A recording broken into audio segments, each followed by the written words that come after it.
Welcome back to our channel.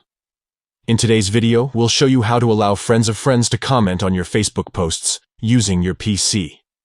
Let's dive right in. Step 1. Open Facebook.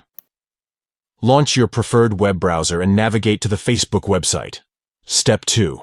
Click on your profile picture located in the top right corner of the screen. Step 3. From the drop-down menu, click on Settings and Privacy. Step 4. In the Settings and Privacy menu, click on Settings. Step 5. On the left-hand side, click on Privacy. Step 6. Now, click on Public Posts. Step 7. Next to Public Post Comments, click on the button to open it. Step 8.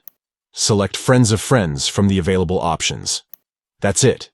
You have successfully allowed friends of friends to comment on your Facebook posts. If you found this video helpful, don't forget to like, subscribe, and hit the notification bell to stay updated with more useful tutorials. Thank you for watching.